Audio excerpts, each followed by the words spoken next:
pessoal, estamos de volta com o testemunho da Maria Campos.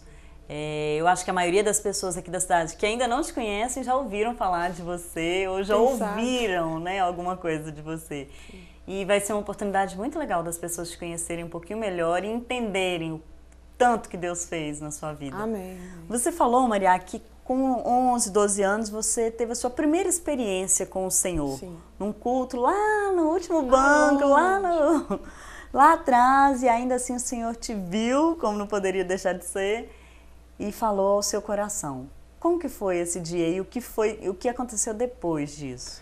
Então, foi muito bom e foi ao mesmo tempo muito estranho, né? Eu lembro que o Senhor começou a falar palavras ali, revelações, né, que Deus tinha para mim naquele lugar.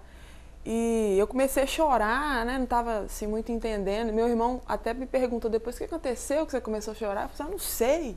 Eu comecei a chorar a presença de Deus, né? Eu não conhecia a presença de Deus e foi um momento realmente muito marcante.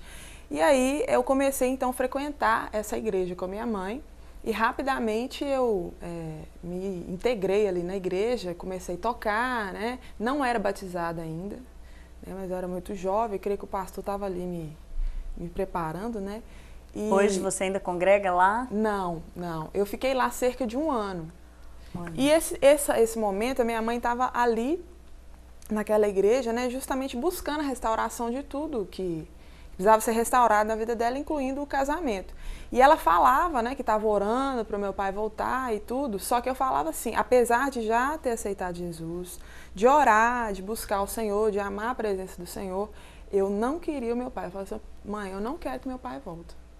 Eu comecei Vocês não tinham nenhum tipo de contato? Não, né? Durante esse período não, que ele ficou fora, eram raras vezes a gente conversar no telefone. Eu creio que o contato era mínimo, mas eu não queria. Minha mãe falava assim: não, vamos orar. Eu lembro do pastor falando e eu não quero que ele volte, não quero que ele volte, porque eu não queria que voltasse às situações, né? E tudo, mas eu não soube distinguir, isso é aquilo que eu falei, a gente quando é criança, adolescente, a gente não sabe distinguir. Eu não queria que voltasse às situações, a dor, o sofrimento, né? Mas eu pensava e eu passei a não querer que o meu pai voltasse a cultivar aquele ódio, apesar de já conhecer o Senhor. E você externava isso? Você falava com sua mãe, com até mundo. Com ele? Deixava claro com todo mundo que eu não queria. E quando ele voltou, porque Deus trouxe ele de volta, eu continuei não querendo. E aí, ainda assim, sua mãe lá, joelho no chão, orando. Exatamente. Aí eu continuei, aí eu convivendo com ele e com essa situação. E como é que foi isso dentro de você? Era muito difícil. Eu sofria muito, né? A amargura, o rancor traz isso. A gente sofre muito. Sim. E ele já voltou transformado? Ou não? A transformação foi aos poucos? Foi aos poucos, né? Ele voltou e tudo, né? Convivendo com a minha mãe e tal. E eu lembro que eles ainda brigavam, de vez em quando, sempre brigavam. E eu sofria demais, eu ficava nas madrugadas chorando e, né, sentindo aquela dor, aquele rancor e perguntando: meu Deus, por que o Senhor permite tal coisa assim? E vivia a vida assim, apesar de ir na igreja, buscando o Senhor, mas sempre com aquela ferida aberta ali ainda no meu coração em relação a essa situação. E essa situação durou quanto tempo, Maria? Então, aí eu saí da igreja onde eu estava, né, e fui congregar na igreja onde eu congrego até hoje. Vai fazer 10 anos que isso. Bênção. Hoje você congrega onde? Na Igreja Batista Manaim. Ah, tô que lá legal. Com aquele povo abençoado. Amém. Um povo tão querido. Um abraço para os irmãos. Para todos os irmãos. Né? E aí eu fui para lá, minha mãe, né, interveio lá junto ao Felipe, filho do nosso pastor. Só põe a minha filha para tocar aí e tal. Ela toca, eu tocava ruim demais. Os irmãos passaram muitas situações lá comigo. Mas eu comecei a tocar e aí lá eu me batizei. Rapidinho eu batizei, porque eu não podia continuar no altar sem batizar. Me batizei, estudando a palavra, lá uma igreja muito abençoada, o nosso pastor muito preocupado com a palavra de Deus. E aí eu comecei a me incomodar com aquela situação, porque é muito incongruente. Você na igreja, você dizendo que tem o Senhor e você cultivando... Você no altar, rancor. né? Exatamente. E aí... eu me lembro que eu ganhei na época de uma amiga minha, que foi até minha madrinha de casamento, ela me deu um CD chamado Cura-me, da Fernanda Brum, logo quando ela lançou.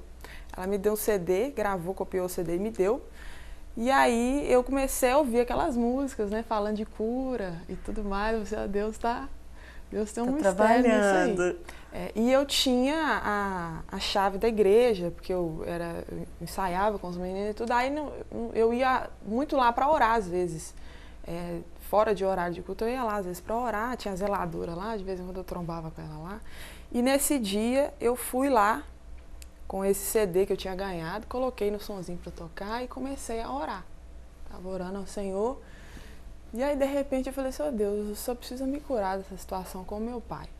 Me cura, porque é uma coisa muitas vezes involuntária, que a gente não consegue sair, né? Não é uma questão assim de você, que instantaneamente você consiga decidir, falar assim, a partir de hoje eu vou amar. Perdoei, pronto. É difícil, é muita dor, às vezes, muita mágoa, muita mentira que Satanás lança, né? Porque às vezes alguém te fere e aí você começa a cultivar, ele fez isso por causa disso, ele fez intencionalmente, você começa a receber esses dardos de Satanás e a coisa que às vezes era de um tamanho fica muito maior com o tempo. E na maioria das vezes é mentira mesmo, né? A intenção da pessoa nem era aquela, não queria ter te machucado, te magoado, né? Exatamente. Mas eu não tive aquele relacionamento de pai e filho, aquele carinho, aqueles abraços, aquelas coisas que muitas filhas têm, eu não tive. Eu mesma me privei disso, porque eu não queria chegar perto do meu pai para nada, eu via nele coisas que em relação a mim ele não era, né? E, enfim... Mas aí, depois daquele dia, a gente foi construindo um relacionamento. É meio que você transferiu a dor que você achava que a sua mãe sentia para você. Exatamente. Como ela buscava a restauração, como ela queria que o seu pai voltasse. E você vendo a dor, você não entendia Eu isso? Não entendi. Alguém tinha que ficar contra, alguém tinha que Carol, se posicionar. Você tocou no ponto-chave, né? Eu tomei o partido da minha mãe. Ainda não sendo partido, e ela que não ela queria, sentiu o né? que eu sentia. Ela não sentiu o que eu sentia, porque talvez ela entendia coisas que eu não entendia em relação a ele, e ela não tomou uma atitude tão radical quanto eu tomei. Então isso acontece, isso pode acontecer, né? Dentro da família. E é incrível a gente pensar, a gente que tem filhas, eu tenho 2 filhas pequenas, você pensar a cabecinha delas, Exatamente. Como que... É incrível, é o Senhor mesmo. É o Senhor que livra. E aí, até você falar a questão do Senhor, assim, os meus parentes, né, os nossos familiares ali mais próximos, quando eu digo que Satanás teve seus planos frustrados, é uma realidade, porque os nossos tios diziam assim, olha, pelo ambiente que vocês cresceram, nós 3, eu e meus irmãos, pelo ambiente que vocês cresceram, pelas coisas que vocês presenciaram, pela forma como tudo aconteceu, era para vocês serem completamente loucos hoje, completamente avacalhados. E assim, a nossa família, exatamente, a nossa família é muito abençoada. Glória a Deus. Sabe, assim, nós 3, o pessoal fala, até brinca com a minha mãe, que minha mãe era meio assim, né, espivitada, aquela tribulação toda, mas ela era uma excelente mãe, que ela criou muito bem. Eu tô ali, né, na igreja ali, por obra dela, que eu falei, tudo que eu sei, ela que me ensinou, aprendi a ler, aprendi a ter, né, a minha destreza ali em tantas coisas, e eu me lembro, eu fazendo aula de violão, ela falou assim, esse trem aí tá errado. Ela sempre intervindo em tudo, ensinando em tudo. E assim, hoje eu já formei na faculdade, estou bem, estou casada, meu outro irmão, né, tem bons empregos, estudam, ou no caso meu irmão do meio é formado. Então assim, os planos de Satanás foram frustrados. Deus ali no meio que tem uma música que diz, né, em meio ao furacão, lutando com o leão, eu sobreviverei. Muitas vezes a gente olha situações e elas estão tão terríveis que parece que Deus não está ali. Sim. Mas Deus está ali. Verdade. E Ele está guardando e Ele está frustrando, como a palavra do Senhor diz, que Ele veio para desfazer as obras de Satanás. É a paternidade real, né, que a gente não entende. E eu me lembro que eu tenho até uma música que eu fiz uma vez e que o Ministério Encontro, não existe mais, mas na época gravou, que fala isso. No momento que eu estava ali com Deus, eu falava para Deus que Ele era o meu pai. Sabe, em meio a toda aquela situação e com os sentimentos da gente, a gente torna tudo ainda maior, né? Com os sentimentos da gente, a gente torna tudo ainda maior. E eu sentia que Deus era meu pai, essa frase não me faltava. E ele guardou todos nós. E os planos de Satanás foram frustrados e a gente está aí, para a glória de Deus. Glória a Deus. E aí começou esse momento de perdão, né? Na verdade, ainda não tinha chegado o tempo do perdão, mas começou o tratamento de Deus na sua vida. Eu comecei a ver a importância disso, né? A gente vive uma geração onde isso ocorre muito mais do que nos cristãos, né? 50 anos atrás, que eram um pouco diferentes, mas a gente tem esse problema, às vezes a gente está servindo ao Senhor, mas ainda precisar de ser liberto de um monte de coisas. Né? Isso aí tá importante você falar, porque às vezes a gente está na igreja ali curtindo aquele céu, né? Na terra que é a igreja, e se esquece do que Pedro fala lá na sua segunda carta, né? Desenvolver a vossa salvação. A gente precisa trabalhar muitas coisas dentro de nós, todo dia. E aí eu comecei a ver que aquilo ali não dava mais para mim. Eu tinha que tomar uma atitude naquela situação. E tudo foi acontecendo, né? Na minha vida. E assim, eu comecei a desenvolver aquele relacionamento com meu pai, mas assim, isso ficou muito mais nítido, né? A amizade, o amor que foi se formando entre nós a partir do meu casamento. É que eu comecei a ver o carinho do meu pai. E eu casei com 19, fui fazer 5 anos de casada, casei novinha. Aí, assim, eu não sei nem explicar, eu não me lembro como eu senti em relação ao meu pai. Eu não consigo nem lembrar como que era o ódio que eu sentia. E demorou esse perdão? Você está falando que foi só depois do seu casamento? Não, é porque assim, quando eu tive aquela experiência com Deus, eu comecei a buscar respeitá-lo mais, entende? A ver ele como uma autoridade sobre mim, que era meu pai. Eu busquei tentar ter um relacionamento com ele e não sentir, principalmente não sentir mais aquela dor. Né? Eu não sentia mais. O mais importante era isso, aquela dor, aquele trauma. Eu não sentia isso mais, isso foi o mais importante. Ai, desculpa, Maria, desculpa, gente, não vou conseguir sem chorar. Não, amém.